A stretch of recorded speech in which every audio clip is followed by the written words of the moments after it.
There's a stranger staring at me in my rear view. Damned if he don't look a lot like me. Yeah, running, tired and reckless, ain't no way to run at all. There ain't nothing like a thrill from a running free. Well, it's a good thing I left my heart in Texas. I'd like to welcome you to the 10-Man Jack podcast. Thank you for listening. The aim of this show is to spotlight individuals that have gone through a life-changing or life-altering experience, and one way, in one way or another, reclaim their life back to a place of normalcy. And the reason I chose to do this is it took me a long time to get back to that place, and I spent a lot of time worrying about what had happened and what was going to happen in the future, and I found that I wasn't focusing at all on the present. And so I think that's really, really important in a scenario like this, that you focus on the minute that you're living in and you make the most of it. So today I've got a guest with just a great, great story. Great might not be the first descriptor he would use when thinking back on this situation. But the reason I say great is because he's sitting here with me today, able to share his story and hopefully to show other people that there is a light at the end of this tunnel. You have to keep heading towards that light, but and it's funny because statistically I think that it's somewhat improbable that the two of us are sitting here together today. But without further ado, I'd like to introduce my guest, David Bates. So, David, thank you for being here today and sharing your story. Thanks, Jack. We met randomly, I don't know how long ago, maybe 9 months ago, something like that. Yeah.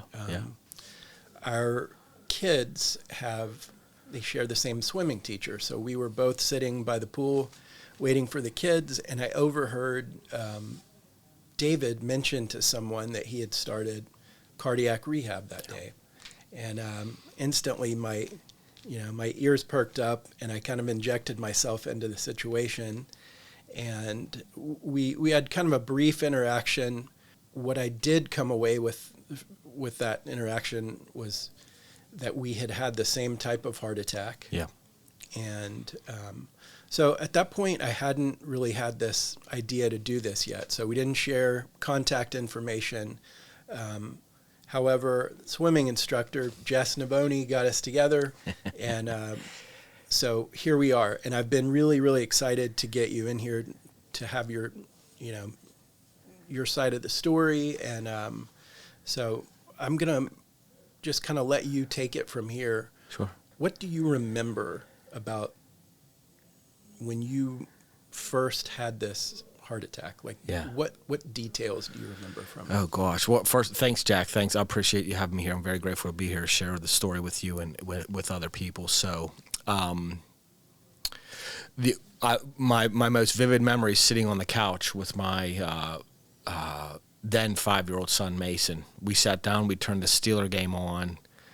He laid on my lap. I took a breath in and instantly felt pain. It was a normal Sunday morning. I mean, it was a everyday day for us, weekend for us, and I happened to just sit down. As soon as I took a breath in that moment that I remember this whole episode starting, instant pain in my chest, just a straight inside. And so many people have asked me this question, and I'm going to ask you this question, but so many people said, what does it feel like? And what I remember is like a snapping sensation in my chest and then just instant pain to where there was absolutely no question what was going on. But, I get the question all the time, and I say it's exactly what they tell you it is. It is an elephant sitting on our chest. Everything just keeps going in. Nothing is. There's no relief in the pressure, and I I stood up instantly because the pain got so great very quick, and asked my wife, I said, how do you know if you're having a heart attack? And that's really all I could get out. That's the last words I spoke. And she said, do I need to call 911? And I just started nodding because the pain was getting more and more severe. I couldn't breathe.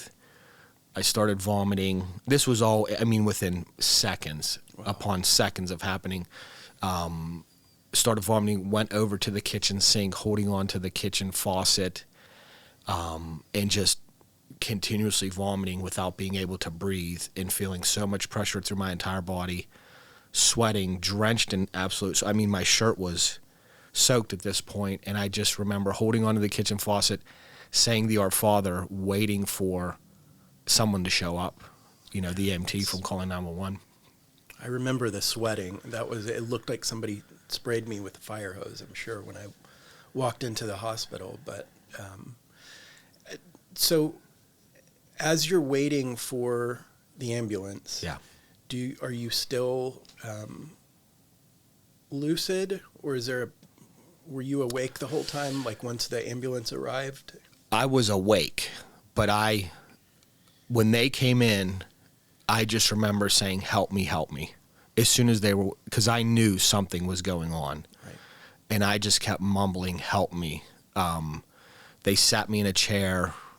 By that time, I mean, that was 5 to 10 minutes from vomiting so much, sweating so much, having pressure in my body.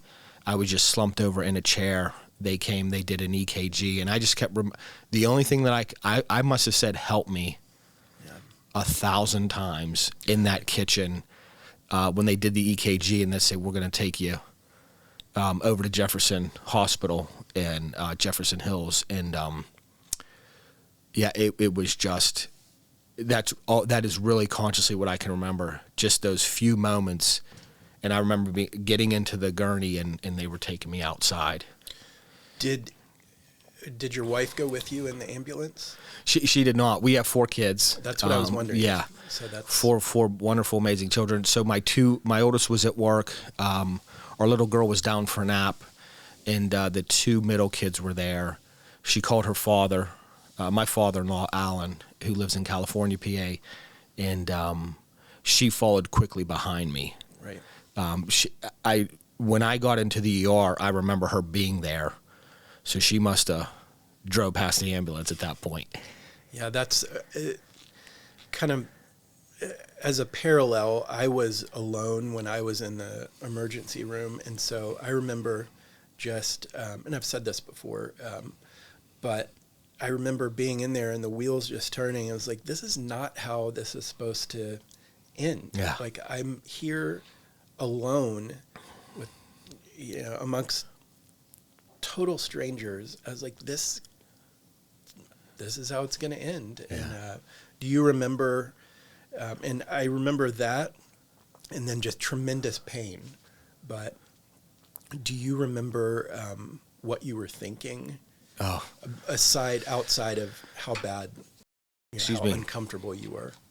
no, and I every time you tell me that you were conscious, I'm still amazed at that. I mean, there was nothing that I can remember other than the pain. Yeah.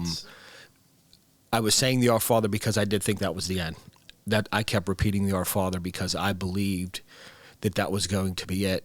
At that kitchen sink. And then when they got me to the ER, the pressure and pain in my body was so severe. I have really never experienced a pain like that. From what I've come to know, the heart shutting down and the fluid just instantly putting pressure on your body for whatever reason. But I remember this young lady's name because I made out her name tag. She was a nurse, Taylor. She was an ER nurse at Jefferson. My wife was there with me. I remember the room being loose. I'm assuming they see this all the time. Right. And it turned out, I remember her telling me one of the nurses knew our neighbor. And that was just conversation outside of me laying there on the bed. But I was squeezing this nurse. Her name was Taylor. I was squeezing her hand so hard. And I just kept muttering, help me. Yeah. It was so painful. That is really the few things I can remember. They said, hey, bud, you had a heart attack. We called the cath lab. They're going to be coming down. So I pieced together those things from memory, but thinking other than that, I was just looking for relief from the pain. Yeah, I hear you. I was awake, and I don't know how, because we had the same type of heart attack, and I guess people react to things differently. Your body just, I don't know, can't explain it. Right. But I remember pretty much everything until I got into the cath lab, and then things kind of start going dark. And I remember telling them, I was like, you can just cut my shirt off if you need to. Like, no, we don't need to cut your shirt off. We'll just take it off. But that's kind of where it starts getting a little fuzzy. Yeah. But I remember they let my wife and my brother-in-law into the cath lab after they had placed the stents. Wow. So they were the first people that I kind of remember seeing. And so that was nice. But so tell me what happened. They took you to the cath lab. Right. And what unfolded from there? Yeah, so they assured me, they said, hey, they're going to be here really quick, and what seemed like forever. They were. I went into the cath lab. I again, the pain was so severe. I was just barely holding on to consciousness. Right. It was. They took me in there, and I remember Dr. Slamenda. I didn't know his name until after, but Dr. Slamenda said, "Hey, bud, we're going to get you some relief." And they put two stents into my heart. They put a balloon pump into my heart. They went through my legs in the cath lab, and I only know this after. Yeah, I was not conscious of any of this happening, and he said, you should start to feel some relief. And I felt a small amount of relief, mm-hmm. but there was so much fluid that started coming. I started coughing, and so they gave like a pink foam. It just kept coming out over and over again. And this I do remember. He said, we are going to send you down to AGH tonight. And he indicated that I was not going to, if I wasn't under the proper care, I could backslide quickly. That was the first indication that there was something really wrong with my heart. Right. So they made arrangements for me to be transported to AGH. And AGH is Allegheny General Hospital. And oddly, that's where I went as well when I had this. So we've talked about that. That we spent time in some of the same parts of the hospital, and yes, thank God that place is there and the people who work there, because otherwise we wouldn't be sitting here having this conversation. Yeah, but very grateful for them. So David's story takes a different turn than mine did, and I'll kind of let you talk about that. What did they tell you once you got to AGH? Yeah. Well, I do remember this. You'll chuckle. The one of the nurses, they took me down. They had their life flight crew drive up to Jefferson, and then they drove me down there. I was put on the 11C, 11C, the cardiac failure floor. My brother-in-law Keith Young was he was a supervisor there at the time, a supervising nurse. In charge of the floor. So I got on 11C, and I remember the girl telling me the Steelers won. She was like, hey, the Steelers won. Like, that's one of the first things I remember, because it was the last game of the year. But they didn't tell me much. They really didn't. Again, I was still in a lot of pain, and those first few hours and even few days, I really don't start to remember stuff until Tuesday. This was a Sunday. Tuesday, skipping over Wednesday because I had surgery, but Thursday.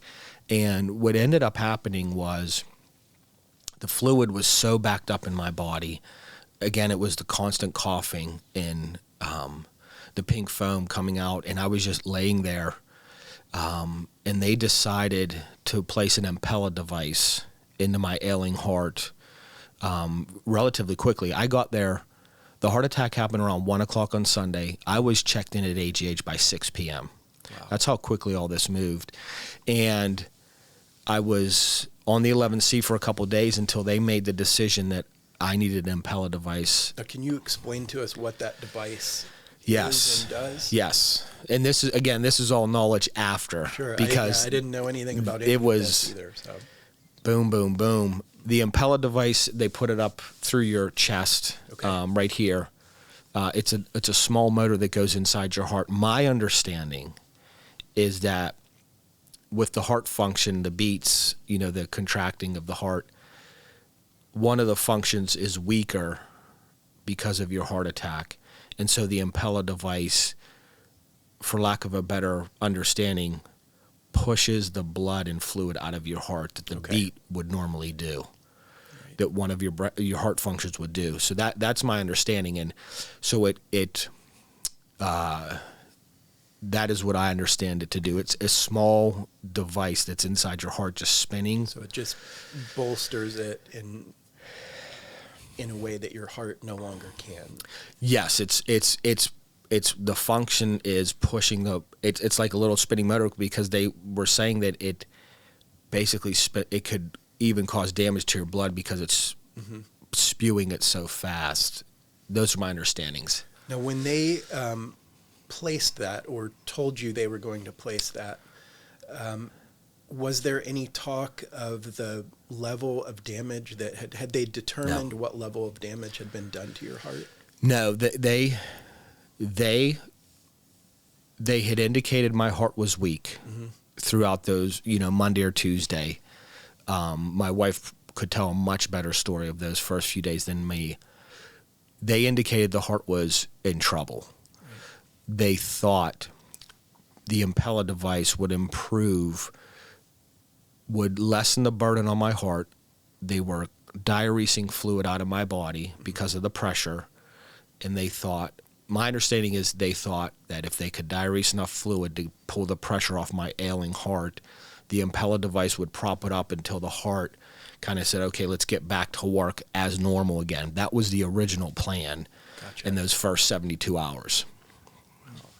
So at what point did they realize maybe that wasn't going to be enough? I would probably say a week and a half later. And you were still in the hospital? I was in the hospital.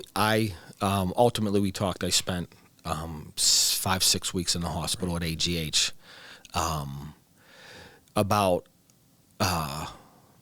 So the Impella device allowed me to get up and walk around. It relieved the pressure. Mm-hmm. When I woke up Thursday morning, I had the Impella device on Wednesday.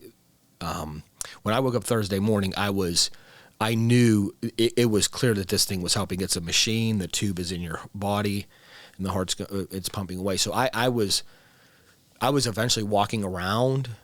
They were saying, "Hey, get your heart strong." Now, was the pressure it began to subside? Yes. How about the fatigue? Could you walk a long distance? I could. I would do laps, very slow. The pressure went away with the Impella. Mm-hmm. The Impella was a drastic improvement from just laying there in complete pain and feeling the pressure. And I was walking around the unit. I was having visitors. I was sitting up.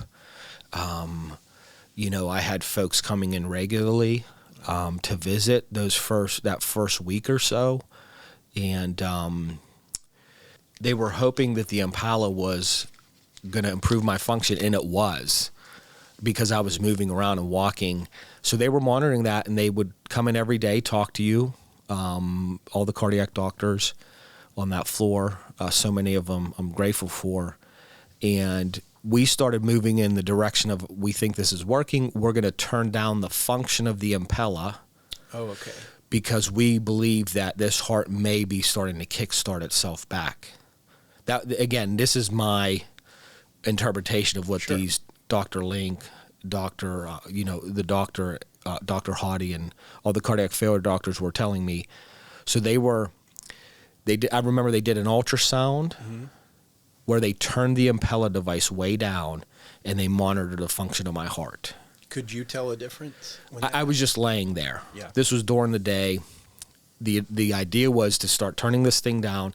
So they turned it way down, and I was laying there. I don't remember feeling like, oh my gosh, what's happening to me? Nothing like that. It was just a procedure that they did, and my recollection, Jack, is they were optimistic from what they saw in that test that afternoon. That was my recollection of the moment. I can imagine that in the interim, there was a lot of Googling going on your part. I know that's what I was doing. Yeah. And, it's like, what the hell happened to me? And Yeah. Has it happened to somebody else? Right. So this is the truth. As I sit here with you today, 14 months later, I have never Googled heart transplant. I made a decision when I knew I was getting a heart transplant. I just made a decision, don't read or look at anything. Well, I will tell you what, you made a great decision, because you go down that rabbit hole and all of a sudden, you think you're a doctor and understand everything. And it was a nightmare when I started doing that. I can't imagine. So, anyway, good choice. Yeah. My wife said she watched a heart transplant on YouTube. My wife obviously, being able, being out of the house or being out of the hospital, being home. But I never Googled anything. I just trusted these folks. My brother-in-law, Keith Young, who's an amazing man, he would help me understand what was happening. He was there with me every day. Wow, that's the amazing. nurses were wonderful, and the nurses would help me understand. When the doctors would come, do what they needed to do, say what they needed to say, they had multiple patients there. I was not the only one. The nurses helped me understand, hey, this Impella, this is what it's doing. This is what you want to do. Keep walking around. They were there to still my anxieties. The anxiety for me was almost as bad as the heart pain. I was 100% agree with you. It was tough. You were in the hospital vastly longer than I was, but when I was there, a lot of the time I was in the room by myself, and the wheels were just turning, and it was everything that came to mind was worst case scenario. Yeah. And so it's tough. So I know exactly what you mean, though. We had just started a business 4 months before my heart attack. 3 months before my heart attack. I left a corporate job of 10 years, very, very, very good job, and we started a business in October of 22. The heart attack was in January 23. My thought was those first few days, weeks that I could start having, conscious thoughts was, I got to get back to the business, get this business propped up. Yeah. Right? That was that's what I was thinking. A very common worry that people experience something like this have, like, how am I going to sustain my life that I had prior to this? Right. So it's that's just another thing to add to the concern. Yeah. But, Yeah, that was my main concern. Get back to my wife, my family. My wife was shouldering a tremendous burden. We have 4 kids. She was driving from South Park to Pittsburgh every day, wondering if her husband was going to be alive when she got there. I'm sure she knew more than me. In fact, I know she knew more than me about my condition than the time. They were kind of shielding me. I learned they were shielding me from really how severe the situation was. was that by design, just to keep your anxiety? I believe it was because, again, Keith is my dear, dear brother, and he was protecting me. And I know my wife also was, hey, he's clearly stricken with, and I'm not an anxious person. I never, I wouldn't consider myself someone that can be stricken with anxiety, but in that situation I was. I just remember being so fidgety in bed. Oh man, it was just crippling for me. And when I would see a doctor or nurse come in the room, my blood pressure was probably through the roof. Yeah. Just because I didn't know what they were going to do or say. Yeah. And I knew it wasn't going to be good, whatever it was. Yeah. But, so tell me about the progression of how did you get to a point where they said, this isn't working? Yeah. So the procedure I mentioned where they turned down the Impella, they verbalized to me, we're going to plan on turning your Impella down a little bit more tomorrow. Okay. Because we think this is going to work. So at that point, I'm chipper. You know, I'm shaving again. I'm getting myself together. I'm walking. Thinking you're going to go home. Thinking like, if I can get home by Super Bowl Sunday. So they come in, they did that the next day. They did what they said they were going to do. Mm-hmm. They turned the Impella down 5 clicks. I think it was 35 down to 30 or 25 down to 20, something like that I remember. They did it. The next morning, after they turned down the Impella, the next morning.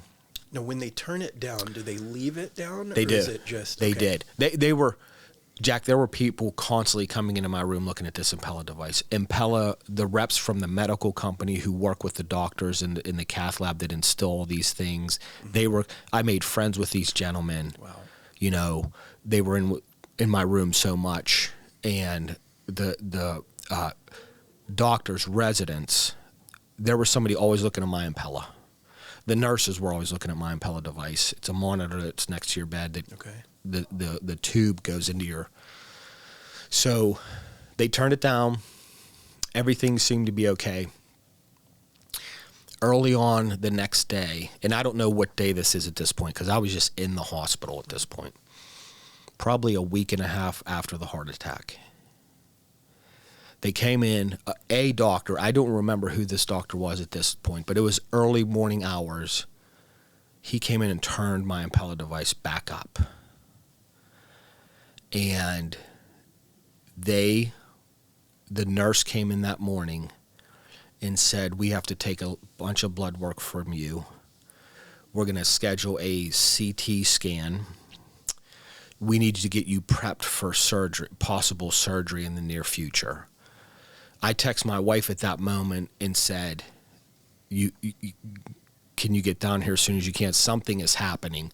Because in that week and a half, they did do a presentation to me and my wife.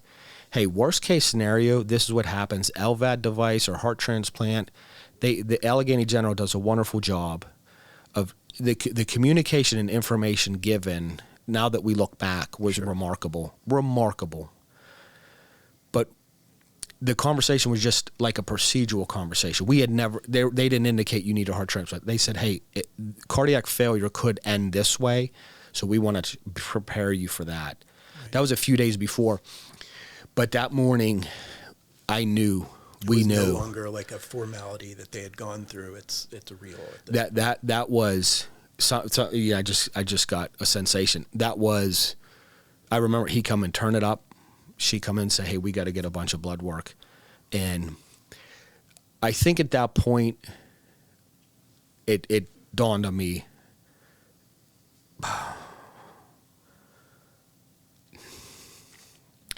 not they're giving up on my heart, but yeah, it doesn't appear to them that my heart's going to recover at that point.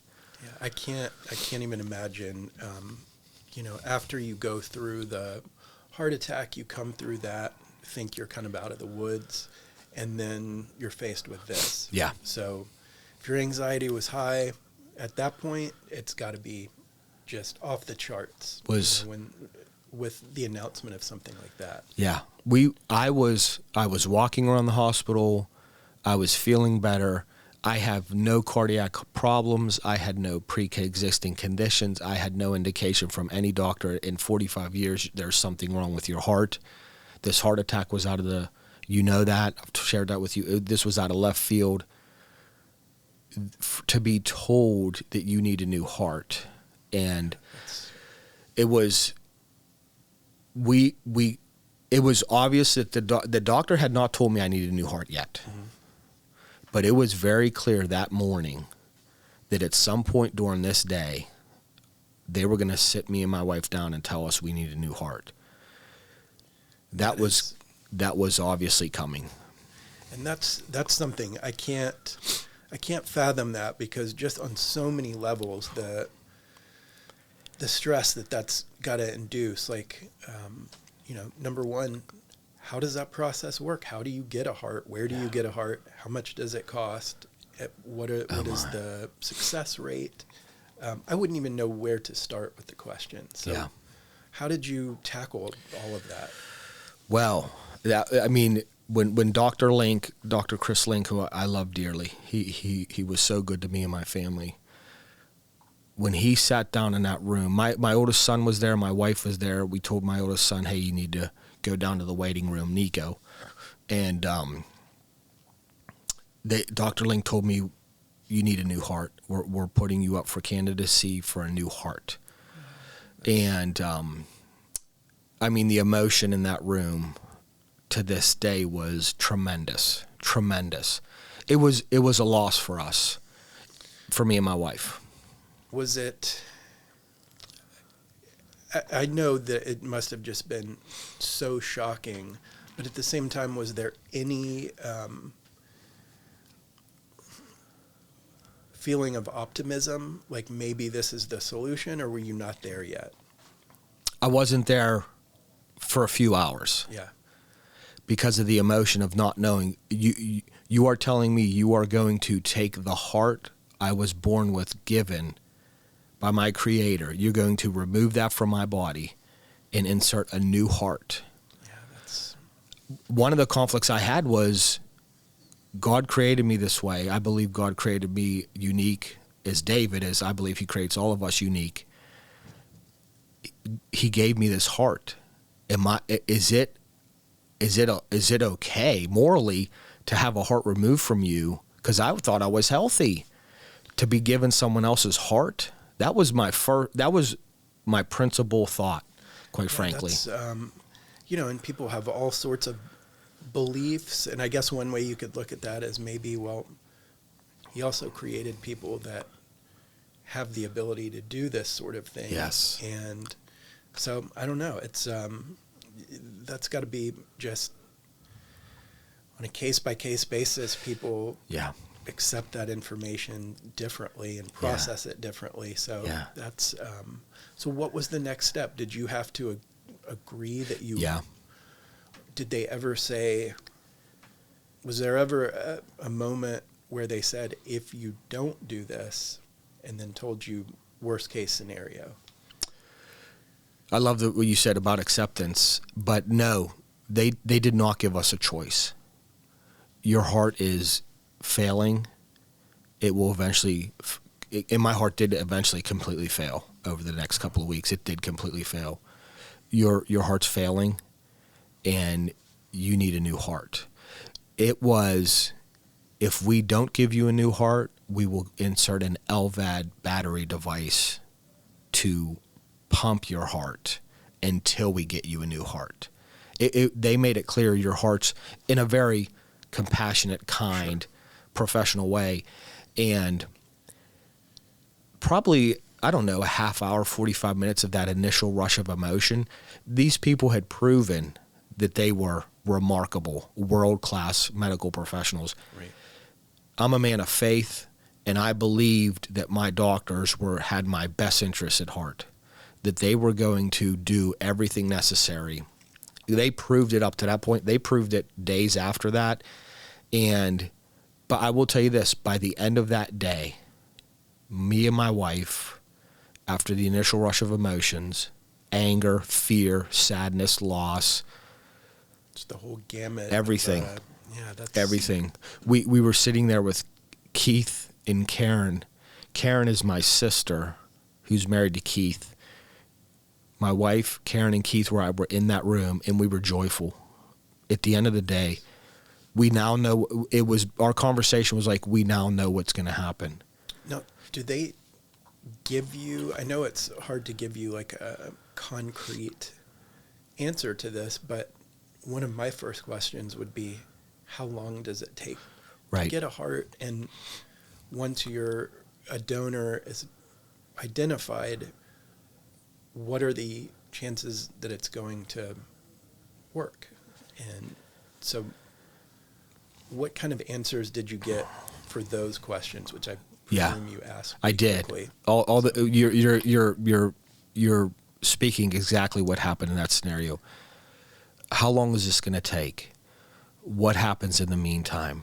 They told me they told me that it was going to take about 2 weeks, given my size, my body mass, the fact that I was a universal donor with blood. I still don't know what that means, but I can only take a blood type, where a universal other people, I understand, can take blood from multiple blood types. Okay. So I'm a universal donor, so I can only take a specific heart blood type, and then the size to match with someone like me. So that just narrows the donor pool. It was, my understanding was, narrowed it tremendously.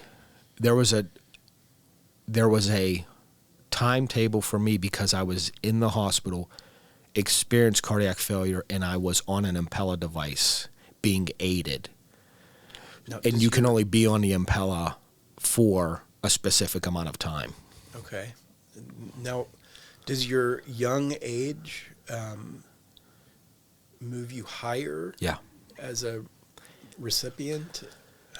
My understanding is, the doctors very clearly explained to me, you have strong kidney function, you have a healthy liver. I was working out 5-6 days a week. I have lived a lifestyle of eating well and working out a lot. Mm-hmm. You're a young man. And I remember Dr. Link said to me, if we can find you a new heart and get that in you, he said, you will be back to your life. We are very confident you will be back to your normal life within a year. Wow, that is just, it boggles my mind that there are people out there that are intelligent enough to even, know how to approach something like that. But I'm glad that those people exist. Remarkable. I'm not one of them, but I reap the benefits of people like that. Yes. So you said they estimated that it was going to be potentially 2 weeks. Yes. What was the reality? What was the actual time frame? Ironically enough, it ended up being 2 weeks. Is that right? Yeah. Even Wow. going into complete heart failure, ending up on an ECMO machine, it was almost 2 weeks. I was a normal state. I believe it's stages of transplant. Being in the hospital in cardiac failure on a aided device put me high, but didn't make me priority. Because if I wasn't going to, my understanding is if I don't get a heart, I'll just get an LVAD battery device inserted into my heart and leave the hospital and come back if they found a heart. So again, complete faith and trust in the doctors. Explain to me very clearly, explain to me the risks of a heart transplant, what they look for, and, being able to find that heart. They were very confident. And again, these are cardiac failure doctors at Allegheny General Hospital, one of the leading hospitals. They have seen enough with your body type and your size and your universal donor. We're confident we can have a heart here within 2 weeks. And they were getting calls. So that was, I was officially on the list 2 days later. They were getting calls as early as 3-4 days after that conversation. Offering hearts to the hospital. That is unreal. That's so, and we've talked about this previously, but you don't really get to know anything about the, and is that by choice, or is that how this process works? That's how the process works through CORE, the Center for Organ Rehab Education. Now, do you know why that is? Is there a surely there's a reason behind that. I don't know what it is, but do you know? I can only assume the privacy. If I knew Jack from Mount Lebanon was my donor, the chances of communicating with his family are high. And we wouldn't want to do that because I have a heart of someone who was living with the very same heart that I'm living with today. So it's a national program. My understanding is with CORE, nothing. The only thing that I know is the heart came from Maryland. That is the only thing that I know. My doctors don't know. My transplant nurses don't know. And I don't even believe my contacts at CORE know. Right. Wow. That's just the whole concept of that is just Remarkable. It is, and it's heavy to think about. What did you tell your kids in the process? Like, how do you broach that topic with? Because you have your oldest is 17. 17, okay, and your youngest, She was 3 at the time. 3 at the time. So that's a pretty wide age range, and I would imagine you have to approach that differently. How did you and your wife do that? So I had not seen my children since the day I left the house. Really? At that point, we're a week and a half in the hospital. Oh my gosh. My oldest son, Nicholas, was 16. He would come to the hospital regularly to visit with his dad. He happened to be there that day.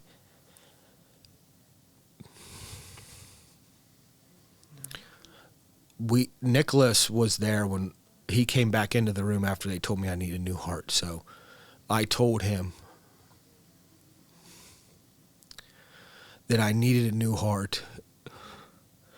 And I just assured him that everything's going to be okay. Yeah. You know, I've raised Nicholas to understand that we can overcome anything.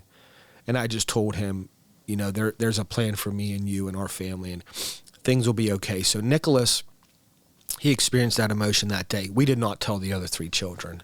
Right. Nico's a man, and we love him and respect him so much. We told him what was happening then and there.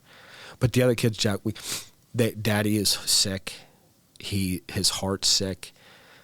And I think eventually it turned into Daddy is going to get a new heart, because it's still a thing in our house. Daddy got a new heart. But I hadn't seen my children, so the folks at AGH made accommodations for my children to come see me.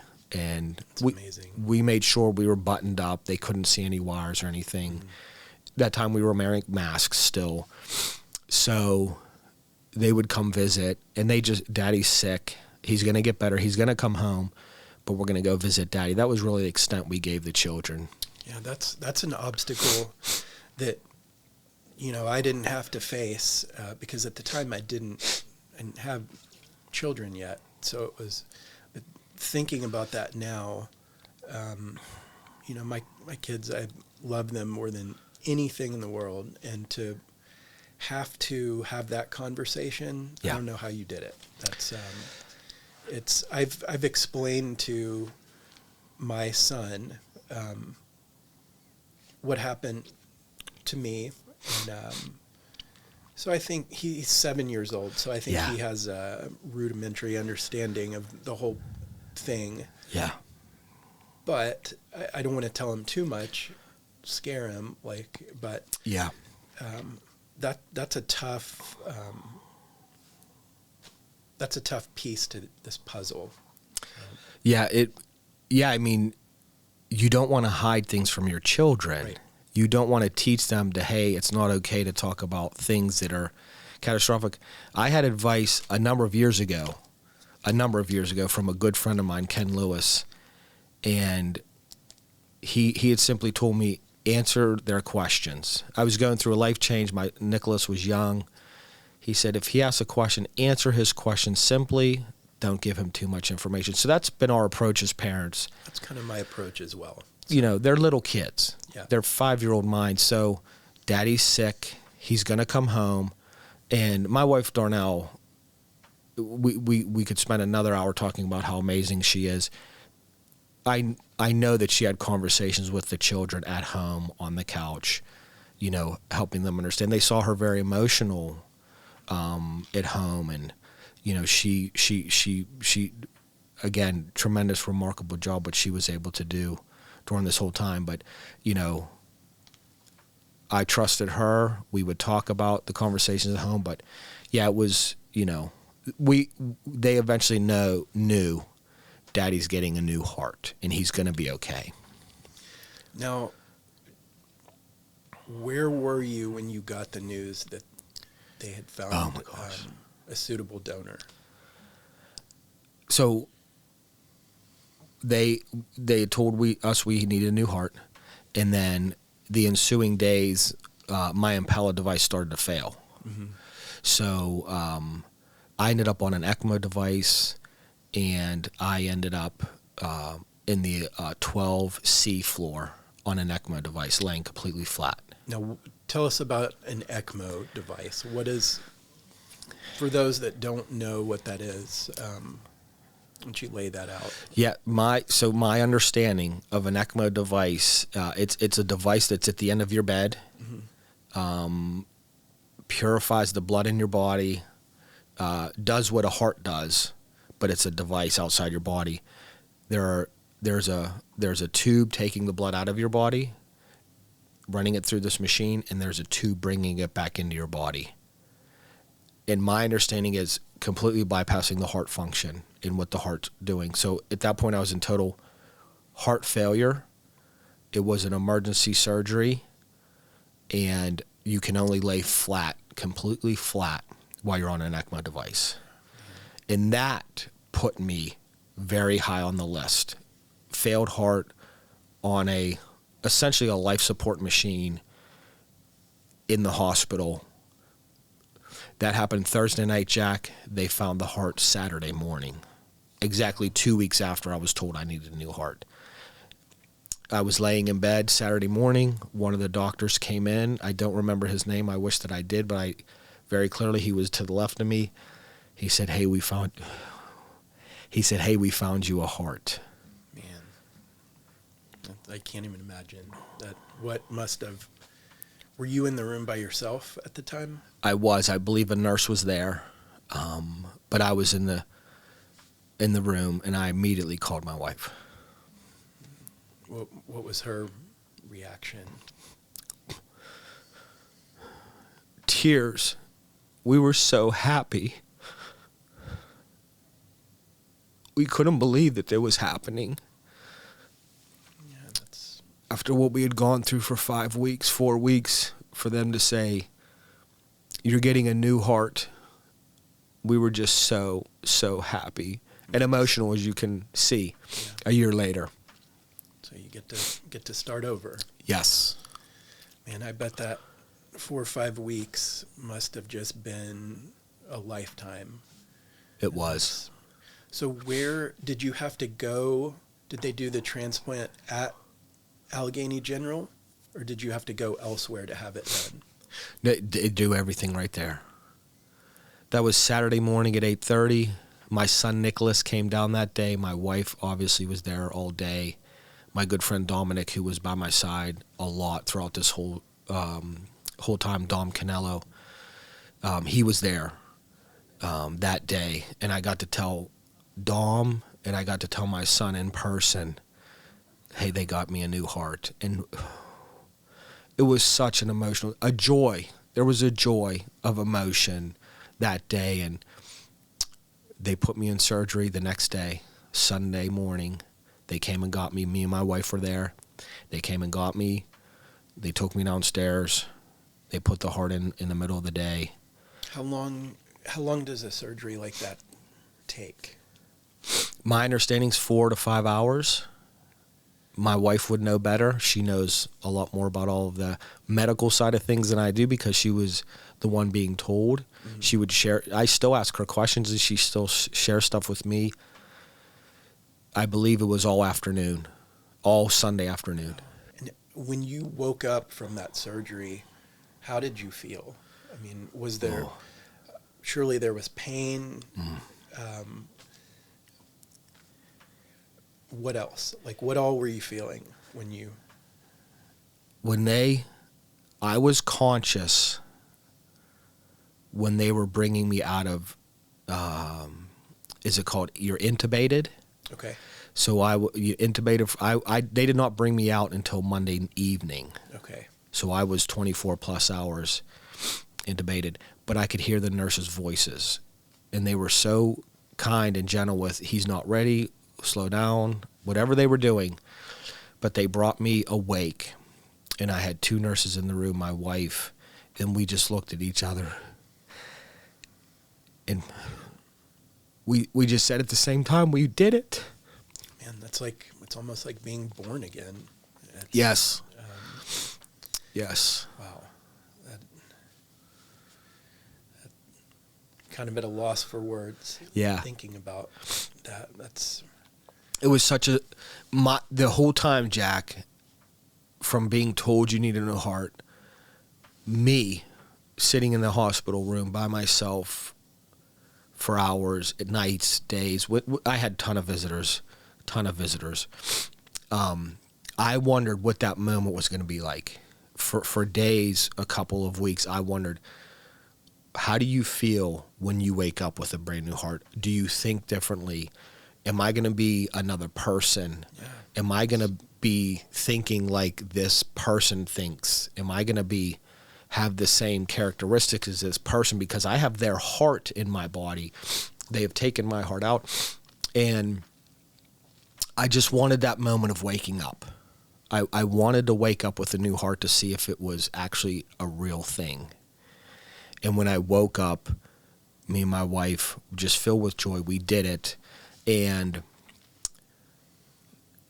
you're so sedated because you just went through major surgery. You're so sedated. I just remember the burning just from here to here through my sternum, the burning. Was that largely because of the incision or combination of what had happened inside of your body in conjunction with them having to cut you open to do that? It was really the surgery. Was it? Yeah, because when you think back to this moment, Jack, I no longer had a sick heart. There was absolutely, in this moment, there was nothing wrong with my heart. After spending 5 weeks with a failing heart, the heart inside my chest in that moment was completely healthy, full of function, strong. Wow. And so the pain was really the surgery. It's quite a surgery. I can only imagine. What was the recovery period like? How long were you in the hospital after that? I got the heart February 5th. I went home February 16th. Wow. Tremendous people, what they're able to do there. They prepare you. The fact that I'm healthy and young, I believe I'm young. And my body was in good shape getting the surgery. I was able to bounce back quickly. Tuesday morning, they got me out of bed, walked me to the end of the room. By Friday, I was attempting to walk up steps. Wow. And by a week later, I could get out of my chair and walk around at will. And by Valentine's Day, the 14th, after having a heart transplant on the 5th, I was ready to get home. I was shaving, I was dressing myself like, let's get the heck out of here. So for me, the hardest point was after I got home, my wife went back to work. I was at home by myself. Was there any point, were you able to be by yourself shortly after getting home? Like, were there times when you were just kind of left to your own devices, or was someone with you during the time frame when you first got home? Yeah. No, my wife had a wonderful setup for me. I love her dearly. Everything that she gave me and did for me during that time, she had me all set up by the time I got home. She bought me a beautiful recliner chair, had me with a lamp, everything, a little table. So I could walk around. I mean, I was walking around the hospital. I would just randomly get up and walk around and, carry my little IV with me. But no, in the sense that there was nothing wrong with me at that point. Did you trust that heart that was now in your body? Did you trust the new heart? I trusted the staff and the doctors in what they were telling me. Mm-hmm. It's going to take a long time. You're going to have ups and downs, highs and lows. You're going to make progress. You're going to regress. And I just trusted them. I couldn't go up steps. I lived on the first floor for a week. But I could be alone. Dom would come visit me, as he did throughout the entire time at the hospital. He would come hang out with me. My wife and children were there. I remember the first time she took them to the gym. It was probably 2 or 3 days after. We're going to go to the gym. You call me if you need anything.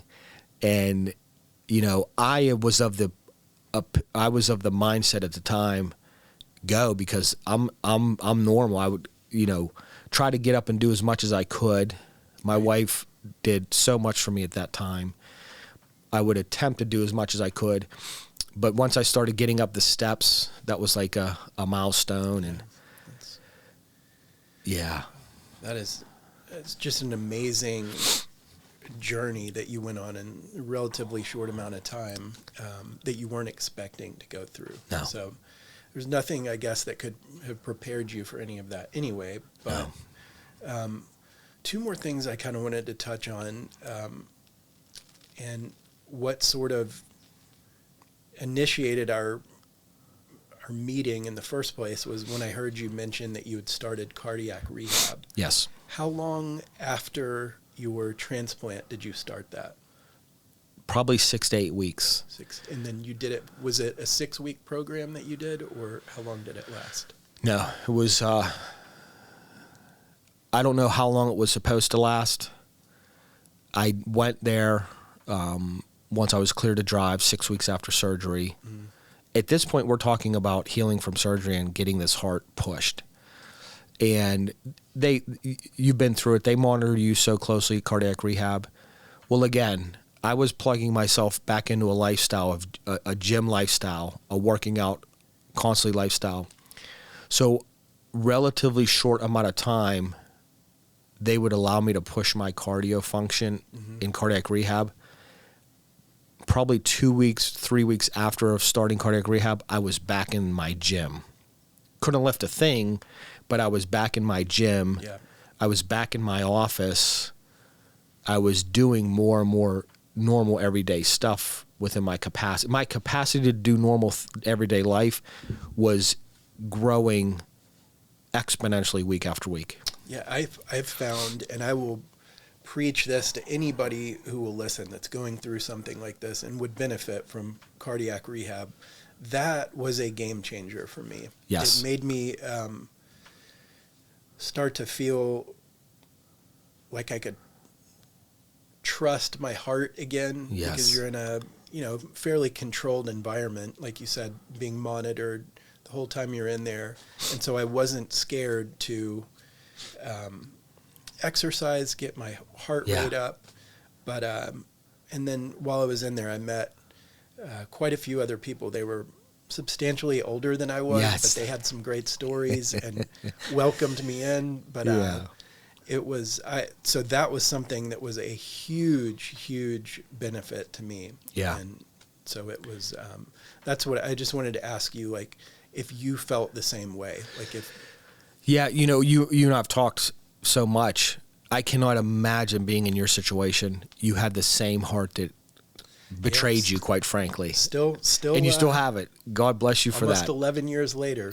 And hang on. I'm shooting for age of 82. I don't know how realistic that is, but that's the goal. So. That's so far into the future. I love that. Hold on. So they told me two things. I'll never forget this. Because I was going down week after week for right heart caths. Mm-hmm. I'm going down AGH every week at this point for the first month. And they're checking this thing out constantly. They said, David, you didn't cause your heart attack. And they said, David, you have a perfectly normal, healthy, strong heart. And I would joke with people, I have a better heart than most people walking around today. Yeah, and it's the truth. That has got to be such a just peace of mind. Like, it is. Because like you said, I still have same one. Yeah. Hoping that was a one-time situation. Yes. Knock on wood. Yes. But, it's in the back of my mind. Yes. But I guess the second thing, that's kind of a good segue into second topic I wanted to talk to you about is, do you find that having gone through this experience that you view life differently at this point and maybe value things on a different scale than maybe you did prior to this happening? Yeah. So I shared with you before, I've been sober for 13 years. I had a severe addiction to alcohol.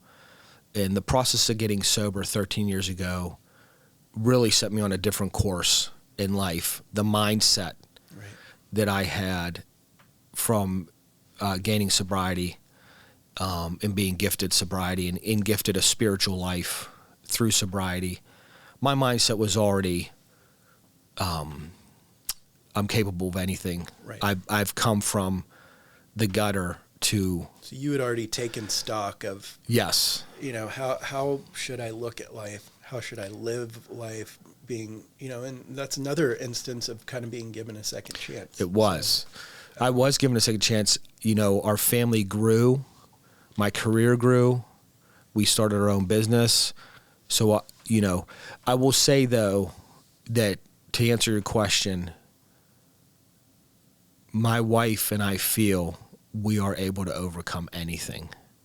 We sat in the same room as death. There were at least 2-3 times where it was uncertain, was I going to survive? And by the grace of God, in the professionals, in the nurses and doctors, and the family support we have, we overcame that situation. So I feel that my family is capable of it. The human spirit's capable of anything. I believe that.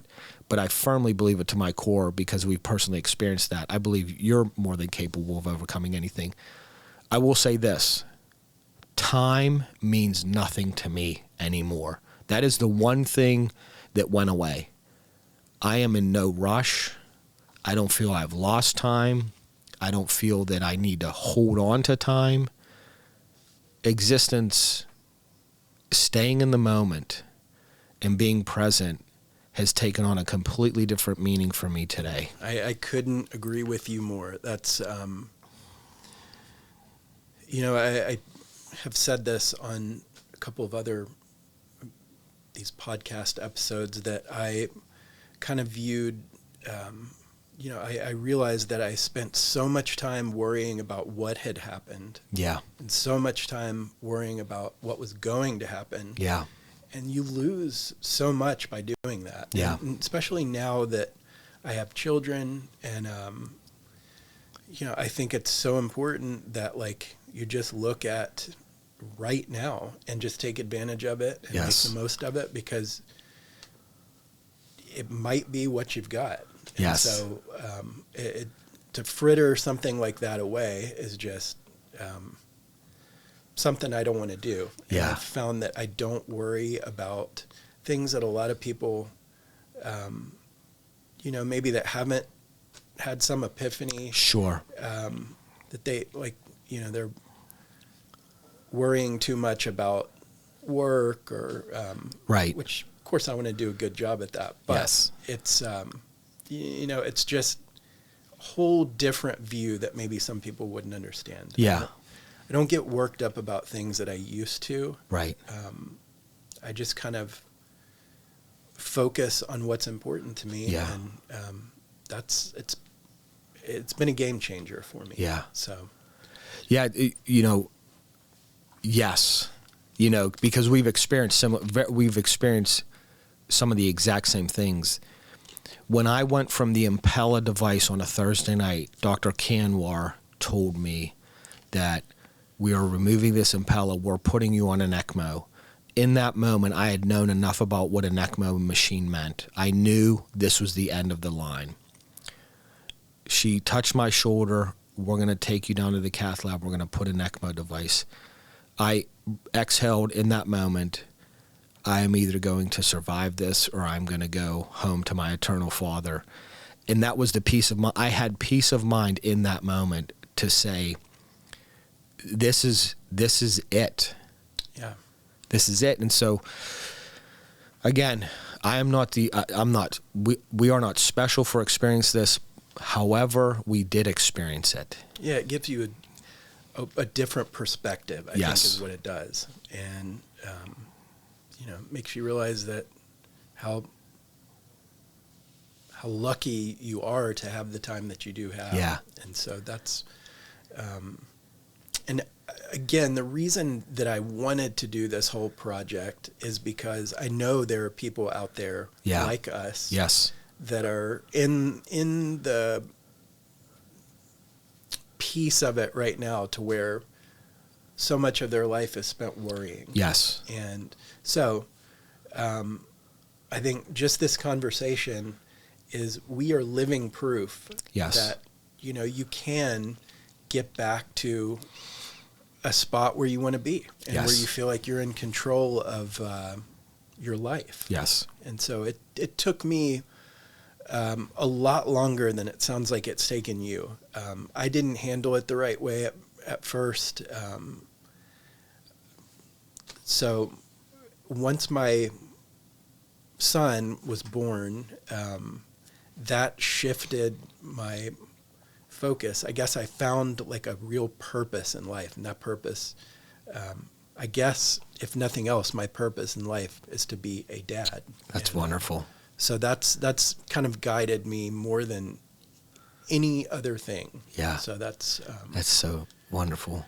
But man, it has just been so amazing to hear your story, and I so appreciate you being willing to share it. Sure. And man, it's just, so you're 13 months post-transplant? I'm 13 months post-transplant. Our business is growing. Our family's growing. We're getting ready to celebrate birthdays this summer. Our oldest is graduating high school. My wife and I often talk and say, we experienced near-death experience, a heart transplant. And to me and my wife, Darnell, our life hasn't skipped a beat. 13 months later, we're doing everything that we intended to do prior to me having the heart transplant. When I left my job to start my family's life in a completely different direction, to, as you said, to be in more control of what my family was doing, we have not faltered. We had a little bit of time where we weren't focused on those things, Right. But today we're fully focused on those things. My 1 year went fabulously. The doctors love everything they see, and I have so much faith and trust in them. If they love it, we love it. Man, I appreciate you sharing this story. Thanks, so Jack. much, and I'm so happy for you and your family that everything fell into place as it did. It did. So I can't thank you enough for being here. Wish you the best lifetime of happiness. So thank you again for sharing this story. Thank you, Jack. It's been really amazing. I appreciate it. Thank you. Thank you. There's a stranger staring at me in my rear view. Damned if he don't look a lot like me. Yeah, running, tired and reckless, ain't no way to run at all. There ain't nothing like a thrill from a running free. Well, it's a good thing I left my heart in Texas. Coming back, nothing but